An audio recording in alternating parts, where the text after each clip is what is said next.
Welcome back to FloTrack, everyone. I'm Kevin Sully with another race breakdown, and today we're going to look at the indoor opener of 2021 from future Olympic champion Jakob Ingebrigtsen. Let's dive right into the race, and I'll explain why this was a clear signal that Jakob was ready to go for the gold in Tokyo. To Louvain, France we go, where Jakob opened his season against a very tough field. You saw his brother there, Philip Ingebrigtsen, Mohamed Katir of Spain, also in this race, as well as Samuel Tefera. So just by toeing the line in this one, we knew that Jakob was going to be ready to roll early in the season.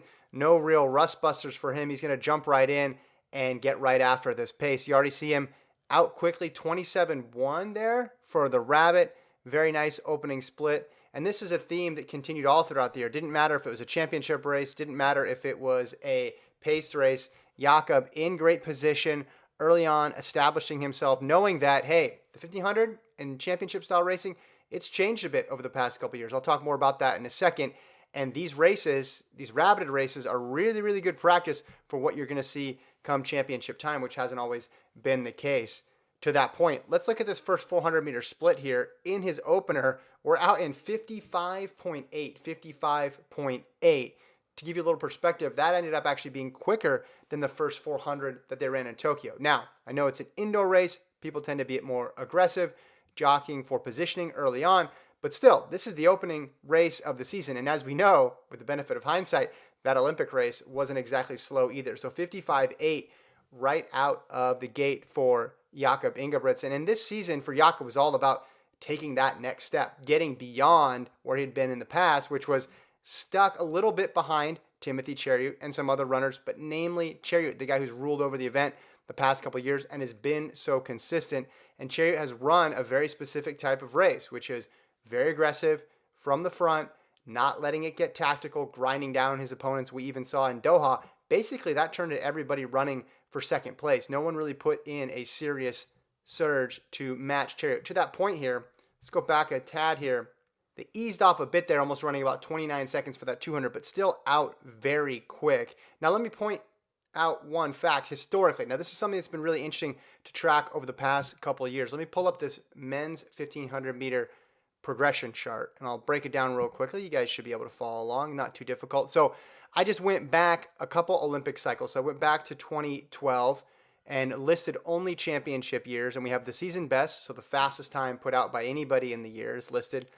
The 10th best time that season, this is the entire world included, what time won the gold that year, either in a world championships or Olympics, what time won silver, and then what time got the bronze. So as you can see, you could throw out 2016 a bit as an outlier in terms of how slow that race was, that tactical 350 in Rio. But as you can see, these two times right here, 328 and 329, the last two gold medal winning performances are much quicker than times that we've seen to win gold. Now, they're not much quicker than times that we've seen for season best.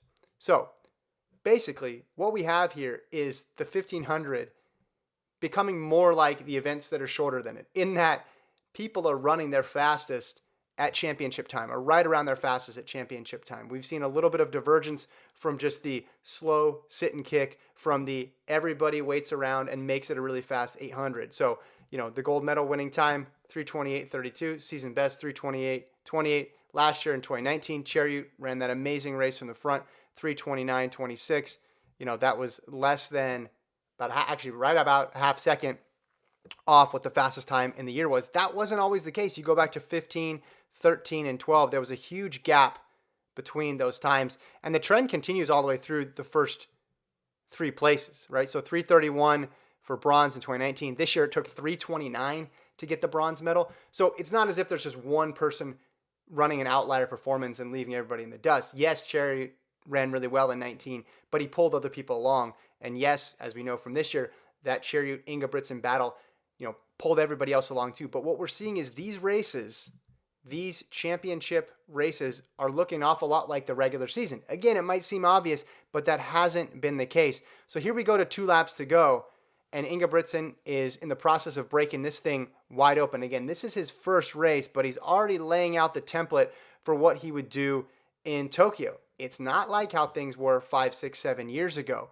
you can't win necessarily with a 3:35. So these efforts throughout the regular season are vital in terms of getting sharp, getting prepared, and perhaps we from the outside can read a bit more into these regular season races than we can in the past. You saw him take the bell there at about 3:04. This is basically breaking into two separate races, Jakob and everyone else, and the lead just continues to grow and grow from here as he pours it on. So Jakob Ingebrigtsen, again, kind of giving a clear indication here of what he would do throughout the rest of the season. Were there hiccups along the way?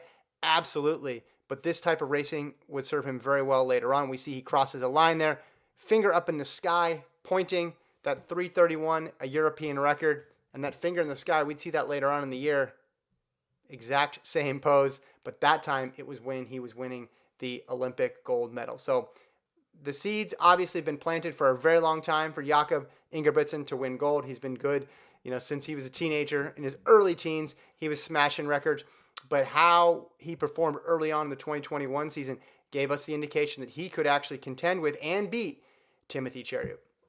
That's it for this race breakdown. Stay tuned for more on the FloTrack YouTube page. Talk to you next time.